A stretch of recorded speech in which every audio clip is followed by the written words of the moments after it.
There is a sound in winter that belongs to no season but the oldest one, a long breath over forests and fields when the sky feels close and the dark has weight. People once said that if you listened carefully on such nights, you could hear a cavalcade in the clouds, hooves like drumbeats, horns calling, hounds lifting their voices until the air itself seemed to ripple. They called it by many names. Some spoke of a wild hunt, others of an ancient army or a household of the dead. Whatever the name, it moved with a purpose that was not human. The image is strangely simple. Riders who are not entirely of this world pass over a sleeping countryside. Hounds bay with a note that turns marrow cold. Sometimes the leader carries a horn, sometimes a spear, sometimes nothing at all but the authority of the storm. The hunt travels fast, as if chased by its own urgency, and where it goes, it leaves signs that feel like warnings, broken branches, drifted snow pressed into the shape of hooves no one could find in daylight. Those who saw it, or thought they did, spoke afterward in low voices, as if sound itself might call it back. The oldest written voices we have do not tell us a single story. They record a mood and then an encounter. Early church writers, worried about the shape of belief among the people, spoke of women who said they rode by night with a goddess and called that claim a deception. The concern was not about wandering winds. It was about wandering souls. Yet the admonition preserved a glimpse of what people already felt beneath doctrine, a sense that the night was populated, that the sky could be a road, and that not everyone who traveled it had a body as we understand it. By the 12th century, the shape of the story stepped into the record with a vividness that still startles. A monk wrote down what a Norman priest said he had seen, a procession of the damned that filled a roadway from verge to verge and did not end. There were men carrying plunder as if it weighed more after death than it had in life. There were women tormented by saddles that burned. There were clergy facing the punishments they had once warned others about. There were knights, not triumphant, but driven. The priest recognized faces among them, and that detail made the tale heavy. In that account, the host had a name. It was called the household or troop of Heliquin, a word that sounds like thunder when you say it slowly. The troop felt organized, not random, as if it were not merely a storm, but a company moving under command. The monk insisted that the priest bore a scar from that meeting. He fell ill afterward for days. The ghostly world had left a mark on his body. It matters because it shows what evidence meant to medieval minds. A story needed weight. A wound became a seal upon a narrative, a way to defend belief against the charge of fantasy. Once written, the idea walked. Within a few years, English annalists described a winter of nightly hunts that swept over villages, black hounds, black horses, even goats under saddle. The chroniclers recorded them as omens, as if heaven had allowed a sign because the times required correction. One entry pairs the apparition with the arrival of an unpopular abbot. The implication is plain. Leadership displeased the unseen order. The wild hunt did not merely frighten, it instructed. It told a community where it stood in the moral weather. People listened because the sound was everywhere at once. Names gathered around the phenomenon like frost around a window edge. Some heard Heliquin and thought of hell, but other listeners heard an older echo, the name of a king called Hurler, a figure folded into tales of enchantment and return. There was a story of a royal hunt that wandered into the otherworld, a hall where time ran differently, and of men who came back with a small dog they were told never to set down. They rode for centuries, then dismounted and crumbled to dust. If the dog never leaped, their ride never ended. It was a curse wrapped as a condition. You can feel how these strands braid. There is a cavalcade. There is a leader with a name that sounds like thunder or memory. There is a rule, spoken or not, that binds the living and the dead. There is the winter sky acting as a corridor. There are hounds whose cry is said to grow softer as they draw near. A trait that reverses the way sound normally behaves and thus marks it as not quite natural. There are horns, sometimes a single blast, sometimes a call like the voice of a long valley. There is always motion. The hunt does not stop, it passes. Scholars in later centuries would argue over origin. Was this the remnant of a god's progress? Was it the church's moral theatre? Those are useful questions, and we will return to them. For now, it is enough to notice how the earliest accounts lean toward penance. The riders are not free, they are paying. The clamour is not sport, it is testimony. The brute fact of continuing movement suggests a place between worlds where rest is not permitted. The procession serves as a mirror, forcing the living to see what a life leaves behind when justice requires a reckoning. If you stand with those villagers in a dark January, what would you have done? The advice sometimes recorded in later tradition feels practical and strange. Close doors. Do not leave laundry on the lines that cut a yard, because the hunt might tangle itself there and drag misfortune into the house. Do not shout at what you hear. Do not look up if the sound runs low over the treetops. If caught in the open, lie down flat, face to the ground, as if the earth itself could make you small enough to be ignored. The point is not courage. It is survival. Protective tools feel tactile. Metalworks. Iron or steel set at a threshold, a knife under a pillow, a spur under a windowsill, not as weapons, but as boundary stones that bite. Fire and smoke help too. People carried embers in bowls from room to room, tracing the edges of spaces they wanted to keep whole. They used incense to feed scent into the corners where shadows pooled. They rang bells. The sound is important. Bells do more than mark time. They cut the air in consistent waves, and folklore imagines that such order can disrupt a cavalcade organized around punishment. There is also courtesy. If the hunt passes, some tales say, a small gift left at the door on the dark nights might appease the unseen. Bread, a cup of ale, a spoon of dumplings set beside the threshold. If a voice says, "Thank you," no one goes to the door to check. The principle is simple. A home is a border. Hospitality is both risk and protection. Offerings become a way to say, we acknowledge the passage, we ask to be left in peace. The theme appears across regions, and its persistence suggests a cultural instinct for exchange with whatever moves in the night. This sets the stage for the motifs that repeat whenever the wild hunt is told. There are hounds, often described as black, but in some places white with red ears, a color scheme that signals otherworldly status.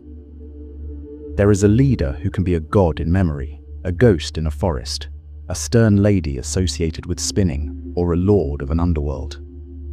There is seasonality. The dark between Christmas and Epiphany is especially rich in sightings and in prohibitions.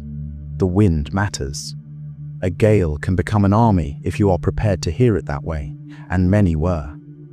Storms carry a pedagogy. If a roof peels back or a copse falls, people will search for meaning in the wreckage. Chronicles and sermons took that need and gave it vocabulary. They spoke of a furious host, an ancient army, a household of wanderers doing penance. The shared conviction was that not all motion is accidental. The hunt moved with intention, and its path grazed human fields because human behavior required amendment. This is why the sound of a horn in the night is not just a sound. It is a sentence, even if no one can say for sure what the words were. Legends localize the leader. In one place, he is a broad-brimmed rider with the bearing of an older god who learned how to walk through a Christian landscape.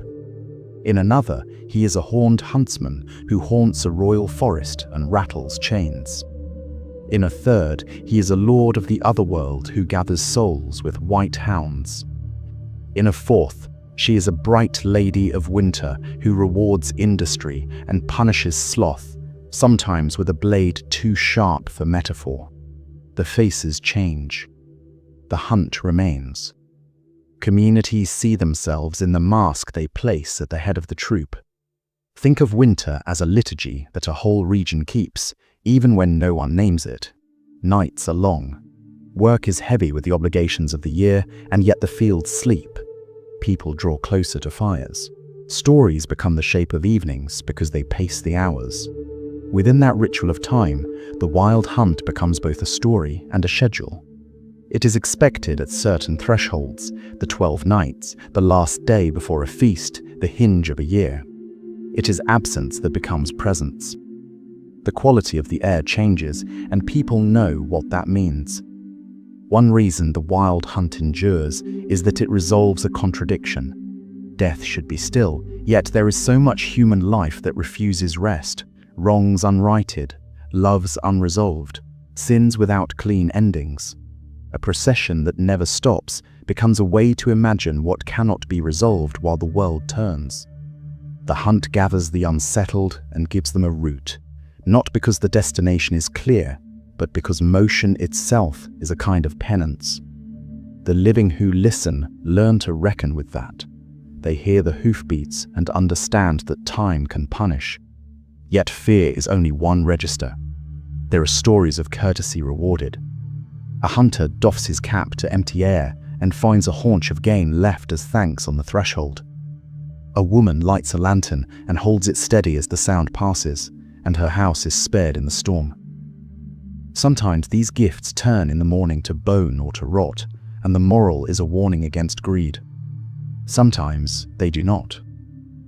The ambiguity is part of the pattern. The hunt is not random malice. It is a world with rules that make sense to the people inside it. Outsiders guess. The earliest narratives often make room for proof. A scar is proof. A fall from a horse that leaves a broken shoulder is proof. Hoofprints found across a field where no horses have run for days are proof. Torn laundry is proof. A token, a horn, a bridle dropped by a rider and left at a threshold is proof. Even when such proofs resolve into ordinary causes by morning, the night remembers their charge. People who give testimony after such encounters do not offer speculation so much as law. They speak as if the hunt itself had held court and delivered a verdict. There is an important silence around the hunt. It does not recruit the living. Those who join it do so by accident or through pride, accepting a dare or grasping at a trophy that does not belong to them. The usual result is harm. Madness follows. A limp. A life turned inward in fear. In some legends, abduction leads to a story that returns a person changed and heavy with knowledge. The common lesson is simple. Do not interfere. Do not mock. Do not mistake a moral procession for a game. The wild hunt is not theatre for the village. It is a notice served. By now, you can feel how a medieval audience might have layered their world with such a pattern. A wind that whips a thatch roof sounds like hounds. A church bell through fog feels like a horn. A snow-laden branch slaps a window and chains rattle. The human mind is kin to analogy. It recognizes a set of signs and arranges them into a parade. What gives the hunt its power is not only sound and season, but meaning. The belief that knights have duties, that the dead are not altogether gone, that the world at certain hours is a corridor, not a room. When we move from the earliest accounts to the varieties that bloom across regions, we do not leave the old structure behind. We watch it put on different clothing. In one country, the leader wears a cloak and carries a spear. In another, she wears a white gown and inspects distaffs. In a third, he is a luminous king of an other world who keeps balance by ensuring that the dead do not stray. The daubs change color. The taboos change but not their tone. Laundry is one caution, spinning another, noisy bells a third, offerings a fourth. Every custom says, recognize and respect. As the introduction closes, hold the core image. Riders that are not entirely mortal pass in the hours when doors are latched and lights are low. Hounds call with a note the living cannot reproduce. Horns challenge the hush. Wind carries the whole like a cloak. The hunt announces itself as both omen and order, as if the sky has a court and winter is the season when its business must be done. In the next movement, we will follow the hunt as it takes on the accents of different lands and listen to the names people gave to the one who rides at its head. Across the north, the figure at the front often bears the profile of a god remembered by another name, a wanderer with a wide brim and a hidden eye, whose presence turns tempests into processions. Where the Knights of Yule weigh most heavily, people still say that the wind belongs to him. They remember that his horse does not shy from clouds. They say that in deepest winter the border is thin, and the sound you hear when the pines lean is not weather alone. The hunt in those latitudes teaches that memory can wear a cloak and step into Christian time. Further south and east, where mountains concentrate winter and valleys hold fog as if it had weight, the leader is sometimes a lady whose brightness is not warm and whose judgments are quick. She inspects work left unfinished. She rewards the diligent. She punishes the idle with a precision that feels surgical. Her procession wears horns made of wood and bells forged to carry far. Children are told to keep order, not only for their parents, but to avoid notice when the night passes by with a following of souls who have not found the rest they forfeited. To the west, on coasts where wind and sea argue all winter, a different lord claims the chase. He rides with hounds that are white as surf and marked with ears red as embers. He is neither angel nor demon. He keeps a border. He hunts souls to guide them where they must go. His presence turns the hunt from punishment into necessity, a maintenance of cosmic balance that does not ask for human approval. Those who hear his hounds do not mock him. They pray, not in hope of changing the course, but to avoid being pulled into a company that is not theirs. In forests that once belonged to a royal estate, a horned hunter walks beneath oaks. His story began as a local haunting, a warning about pride and misfortune, and later centuries lifted him into the sky. People love to attach the general to the particular. The horned figure that frightened lovers under branches becomes the rider at the head of the wild hunt because the fit is too natural to resist. Chains rattle like winter branches. A horn sounds like wind across a hollow. The fusion feels inevitable, and so the hunt gathers one more mask and rides on. France gives the troop a household name. Normandy remembers a captain whose title sounds like a corruption of memory itself. The host becomes a mesne, a company bound not by blood but by bond. The image in that language stresses structure. This is not a riot, it is a retinue. It moves like a body with a head and limbs, and its force is such that it can press through a town and leave damage like a storm. Those who fear it speak its name softly in case sound carries. Those who are tempted to stare at it are warned that eyes have a price. Everywhere, bells matter. The bell is a tool that is both sacred and practical. It speaks across distance in tidy waves. It says that time can be ordered and that the living know how to keep a schedule. The hunt disrupts that feeling. It is time outside the calendar. When bells ring and the hunt pulls back a little, communities learn a different lesson. That ritual can answer fear, not by denying it, but by meeting it with rhythm. Between the passes of the wild hunt and the peals of a bell, an old conversation persists about whose order finally holds. The winter calendar organizes human life around long pauses and short bursts of work. It also convenes the dead in imagination. The 12 nights are called raw, not because the cold harms, but because the air feels unprocessed, as if creation itself has not been fully cured. In that rawness, people vape houses with spice and pine, smoke curling through rooms to mark boundaries. The hunt, if it passes, recognizes those edges and honors them, or so people say. The ritual may be as much about comforting the living as it is about deterring the dead, but it endures. If you look back to the first written accounts, you can see why the motif held authority. The writers were priests and monks, men trained to label visions as either delusion or grace. Yet some treated the wild hunt as a revelation permitted for the sake of the living, a spectacle meant to correct and steady a community. Others called it a demonic charade. The disagreement is telling. The hunt sits in the grey place where theology strains. It is too much like the world to dismiss, and too unlike it to fold neatly into a catechism. So it survives as story. The moral shape of those early narratives is sharp. Sins are made visible and punished in ways that match their character. Thieves carry burdens they cannot set down.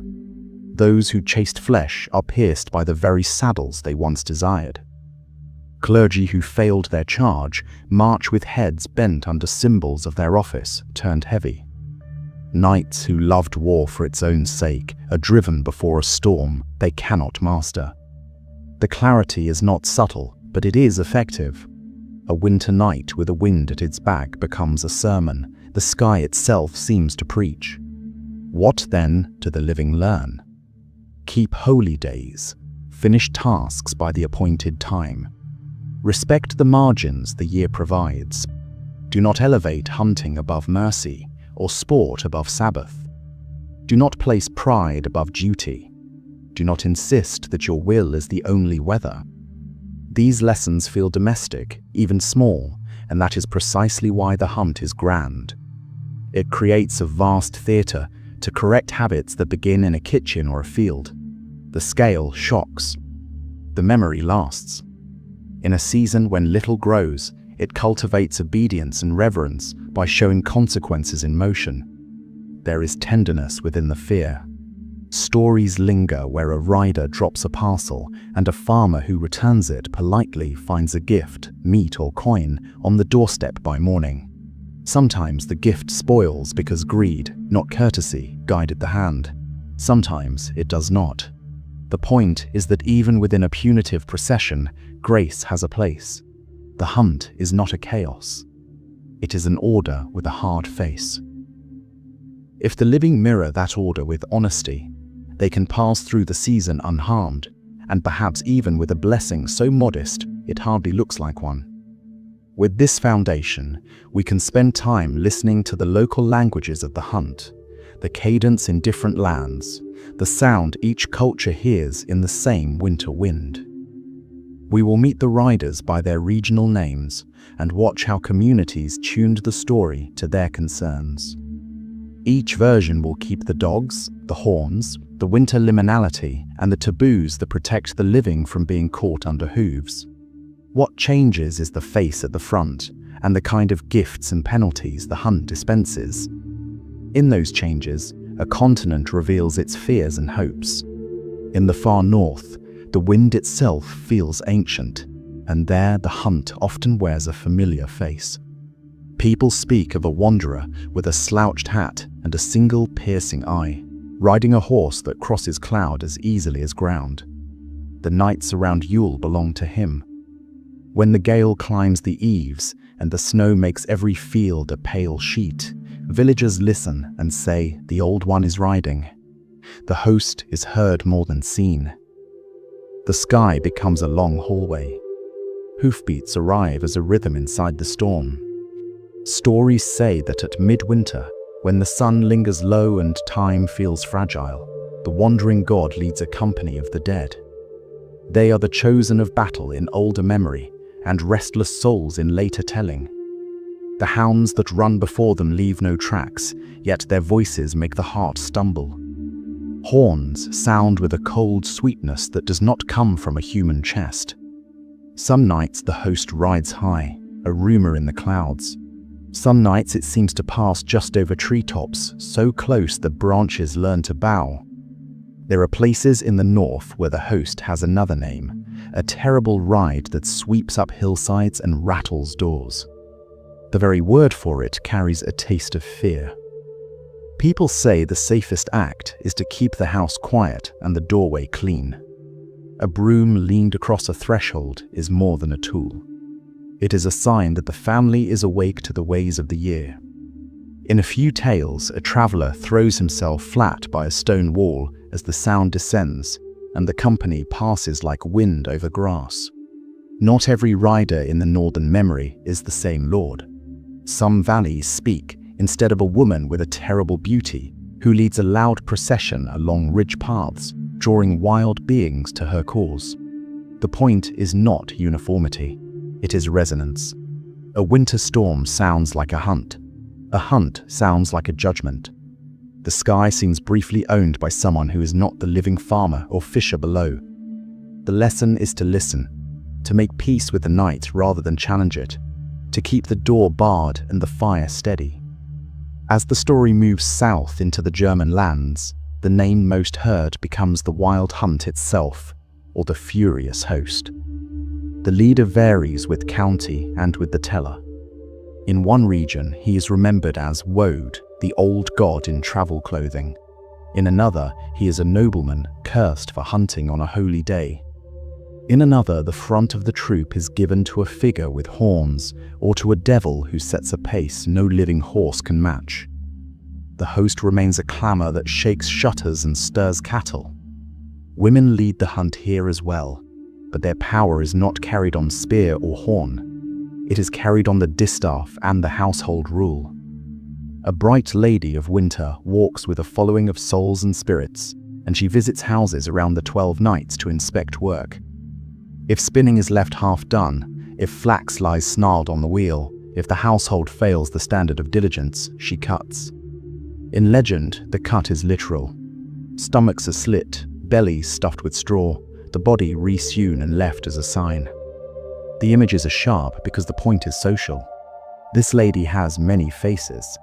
Sometimes she is kind and glittering as snow under moonlight. Sometimes she is old and terrible, with a beak like a bird and a tongue like a blade. Those who leave out a bowl of porridge for her company on the last night of the 12 often wake to find the house safe and the barn quiet.